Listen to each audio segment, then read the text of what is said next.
Assalamualaikum warahmatullahi wabarakatuh. Saya Dinda Rahmatiara dari kelas 12 MIPA 2. Hari ini saya akan menjelaskan mengenai biografi dari salah satu pahlawan nasional yaitu R.A. Kartini. Berikut slide selanjutnya.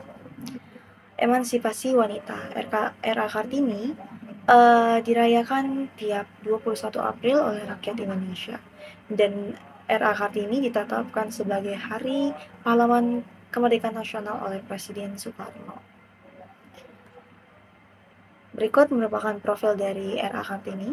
Raden Ajeng Kartini atau R.A. Kartini adalah seorang perempuan asal Jepara yang lahir pada 21 April 1879. Kartini anak kelima dari 11 bersaudara yang merupakan keturunan bangsawan. Oleh karena itu, gelar Raden Ajeng disematkan kepadanya.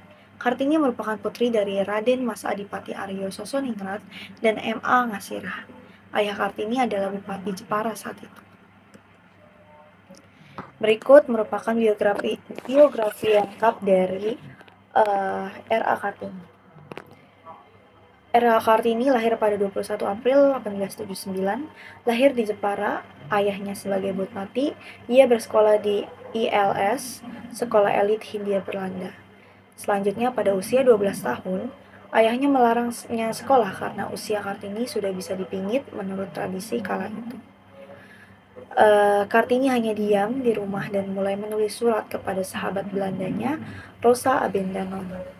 Kartini juga mengirimkan tulisan-tulisannya ke majalah wanita Belanda, De Golet Steleli, dan mulai membaca koran Eropa tentang wanita-wanita di Eropa.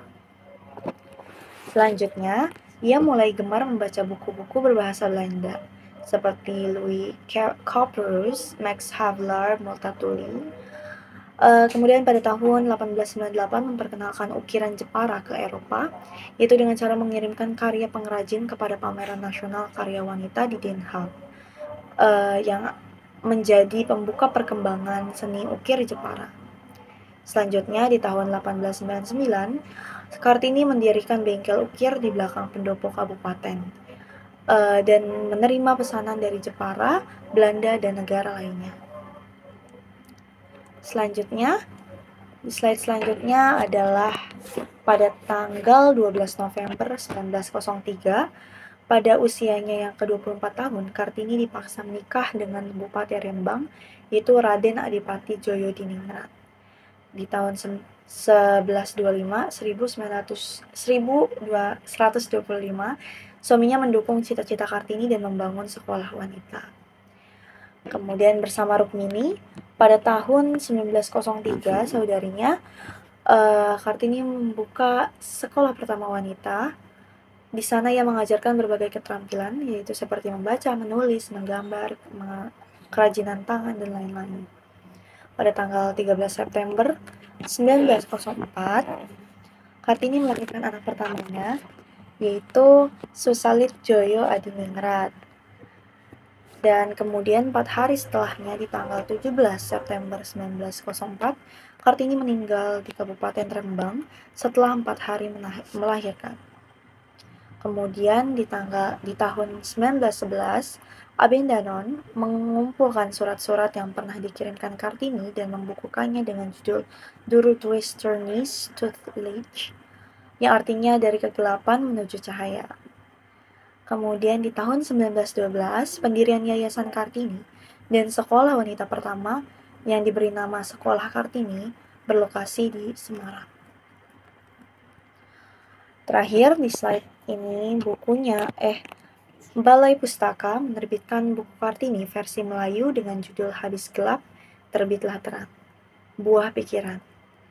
Di tahun 1125, bukunya mulai ditranslasi ke bahasa lain untuk mengingatkan sejarah perjuangan Kartini. Kemudian, Presiden Soekarno menetapkan R.A. Kartini sebagai pahlawan kemerdekaan nasional dan hari lahir Kartini di tahun 21 April diperingati sebagai salah satu hari besar nasional. Kemudian, di 13 September 1904, Museum Kartini didirikan di Jepara yang berisi benda-benda peninggalan Kartini dan warisan budaya. Di tanggal 17 September 1904, nama Kartini dijadikan nama jalan di Utrecht, di Belanda, yaitu dengan nama Kartinistra.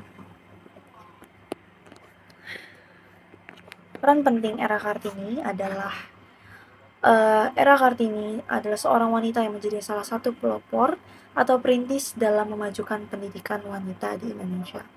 Era Kartini berjuang walaupun tanpa memanggul senjata, tetapi dengan daya pikir, gagasan, dan ide-idenya mampu mengangkat derajat dan martabat wanita ke kedudukan yang tinggi setara dengan pria.